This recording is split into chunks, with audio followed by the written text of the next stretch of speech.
Hello students, एक बहुत ही अच्छा गुड न्यूज है और गुड न्यूज ये है कि हमारा एक एक्सक्लूसिव ऐप है CS सपन सर।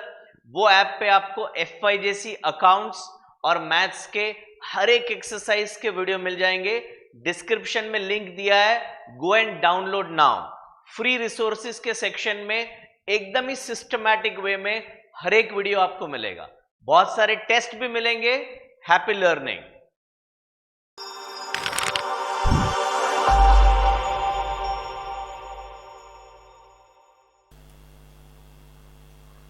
हेलो बच्चे लोग, इस वीडियो में हम क्वेश्चन नंबर 4 सॉल्व करने वाले हैं बैंक रिकंसिलिएशन स्टेटमेंट का। तैयार हैं आप लोग? चलिए, from the following details prepare bank reconciliation statement as on 31 December 2018। 31 December 18 का हमें BRS बनाना है। Bank overdraft as per cash book.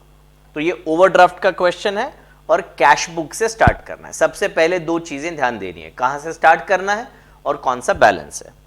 48,450। तो हमने पहले यहां पे लिख दिया balance as per cash book overdraft और इधर लिख दिया 48,450।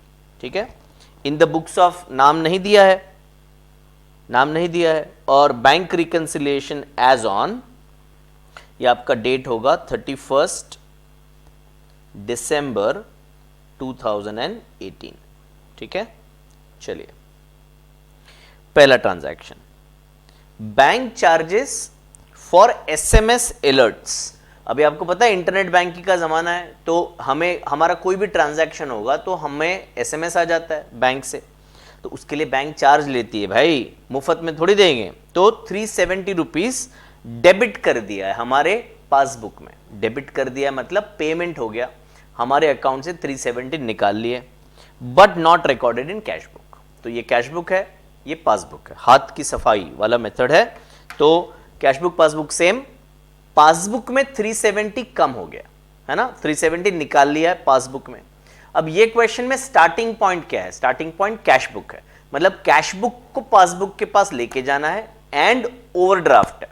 ठीक है, तो ध्यान से सुनिएगा, ये दोनों सेम, पासबुक नीचे, कैश बुक पासबुक के पास जाएगा, कैश बुक पासबुक के पास जाएगा तो लेस करेंगे, पर ओवरड्राफ्ट है तो ऐड करेंगे। That is the logic. वापस एक बार, ओवरड्राफ्ट वाले जो सम है उसमें एंड में हम उल्टा कर देंगे। ठीक है, तो सम सॉल्व करना आसान हो जाएगा। एक और बार, cash book passbook same, passbook नीचे चला गया, पेमेंट है, कैश बुक स्टार्टिंग पॉइंट है तो कैश बुक से पासबुक जाना है तो लेस करोगे, ओडी है तो ऐड करोगे। सिंपल, एकदम इजी मेथड है।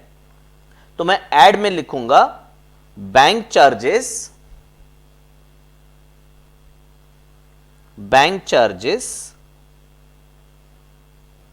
नॉट रिकॉर्डेड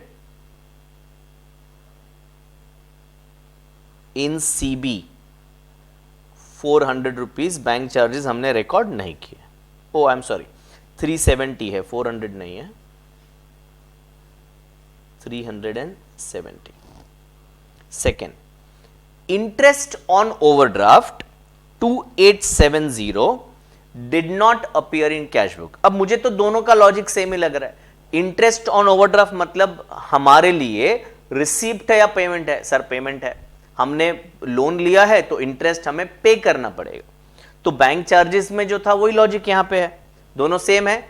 बैंक ने हमारे अकाउंट से पैसे निकाल लिए, कितना? 2870। सो तो passbook has gone down, cash book इधर ही है, कैश बुक से पासबुक जाना है, लेस करोगे, ओडी है तो ऐड करोगे। तो सेम लॉजिक होगा बेटा। इसको थोड़ा पतला कर देते हैं, डायटिंग करवा देते हैं, बहुत बड़ा है। हाँ, तो interest on overdraft not recorded in cash book 2870। कितना पतला हो गया ना ऊपर वाले से। Next, a bill for 12,000 discounted with bank appears in cash book at full amount but bank has deducted 200 discount charges। अब जो थर्ड क्वेश्चन था ना उसमें भी एक बिल रिसीवेबल का कॉन्सेप्ट था, तो इसका पूरा कॉन्सेप्ट एक्चुअली 12th स्टैंडर्ड में आप सीखने वाले हैं. They should not have asked this question here, but they have asked, तो हम थोड़ा कोशिश करते हैं आपको समझाने की. तो मैंने बैंक से बिल डिस्काउंट किया, बिल 12,000 का था, तो बैंक पूरा 12,000 मुझे नहीं देने वाले. डिस्काउंटिंग को एकदम क्रूड मेथड से समझे तो लोन लिया है, लोन. तो 12,000 हमें पूरा नहीं देने वाले हैं बैंक. बैंक 200 रुपया कट कर देगा as a bank charges, discount charges, interest charges, whatever you want to think. तो एक्चुअली हमारे बैंक में, हमारे पासबुक में 11,800 ही जमा होने वाले हैं. बैंक 12,000 हमें नहीं देने वाला है. तो बैंक ने 11,800 जमा किया हमारे अकाउंट में, बैंक यानी पासबुक. तो बैंक ने हमारे अकाउंट में 11,800 जमा किया, हमने कैश बुक में 12,000 जमा कर दिया. देखो मेरा हाथ ऊपर गया है, दोनों सेम है. बैंक ने 11,800 जमा किया, क्योंकि 200 रुपया वो चार्ज निकाल लेंगे, बैंक चार्ज माइनस करके नेट अमाउंट जमा करेंगे हमारे अकाउंट में. तो बैंक ने 11,800 जमा किया, हमने 12,000 जमा कर दिया है. तो हमारा जो हाथ है कैश बुक का, वो 200 रुपया ऊपर है पासबुक से. इधर कहां से कहां जाना है? कैश बुक से पासबुक जाना है. तो ये कैश बुक है, पासबुक तक जाना है, लेस करोगे. ओडी है तो ऐड करोगे. ठीक है, तो तीसरा, तीनों तीन, पहला दूसरा तीसरा, तीनों आइटम में ऐड होने वाला है. तो ऐड करते हैं 200 rupees. Discount on bills not recorded in cash book, 200 रुपया. मतलब हमें एक्चुअली 11,800 लिखना चाहिए था ना, तो डिस्काउंट का हमने एंट्री नहीं किया, हमने पूरा 12,000 हमने ऐड कर दिया, विच इज नॉट अलाउड बाबा. आगे देखते हैं. Cheque issued but not presented amounted to 32,300. Cheque issue कर दिया. किसने इश्यू किया? मैंने इश्यू किया, ट्रेडर ने. तो कैश बुक नीचे चला गया, पासबुक इधर ही है. कैश बुक से पासबुक जाओगे, ऐड करना है, ओडी है, लेस करेंगे. एक और बार, चेक इश्यू हो गया है, कैश बुक नीचे, पासबुक ऊपर, कैश बुक से पासबुक, ऐड करोगे, ओडी है तो लेस करोगे. तो क्या लिखोगे? Cheque issued but not presented.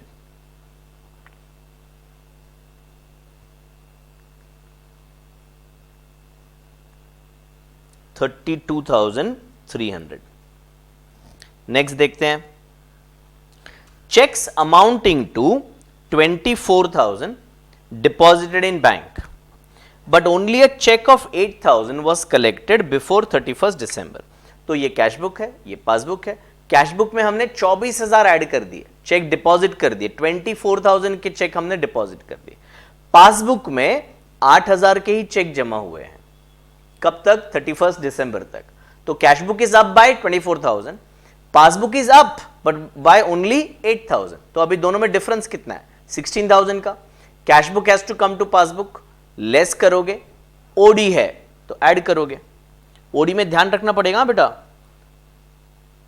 OD है तो ऐड करोगे, ऐसा लॉजिक आपको हमेशा ध्यान रखना पड़ेगा. 16,000 क्यों लिखा? डिफरेंस लिखना है ना अपने को. तो cheque deposited, cheque deposited but not cleared.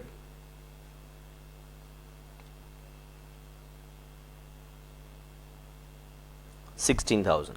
Last, paid stationery bill 11,300 by debit card, it was not recorded in cash book. अब डेबिट कार्ड का क्या मतलब होता है बेटा? क्रेडिट कार्ड और डेबिट कार्ड में फर्क है. डेबिट कार्ड का मतलब हमारे बैंक से पैसे तुरंत माइनस होते हैं, तुरंत माइनस हो जाते हैं. तो बैंक हमें कोई क्रेडिट नहीं दे रहा है कि हम बाद में आप पैसा देना ना. जैसे ही हम स्वाइप करते हैं, पिन नंबर डालते हैं, वैसे ही हमारे अकाउंट से सीधा 11,300 माइनस हो जाएगा. तो हमारे पासबुक से तो पैसे माइनस हो गए 11,300. कैश बुक में अभी तक हमने उसको रिकॉर्ड नहीं किया है.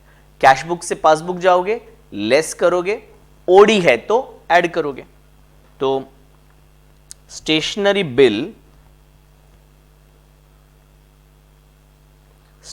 Bill paid by debit card not recorded, 11,300. ठीक है, इन सबको हम ऐड करेंगे तो ऐड करने पे हमें टोटल मिलता है 30,740. ये जो ऊपर वाला बैलेंस है 48,450, उसमें 30,740 हम ऐड करेंगे तो हमें बैलेंस मिलता है 79,190।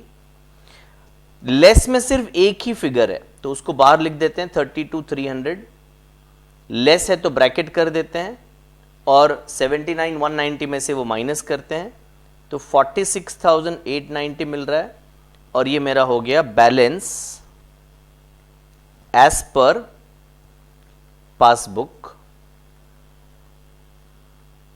और ओवरड्राफ्ट हुआ।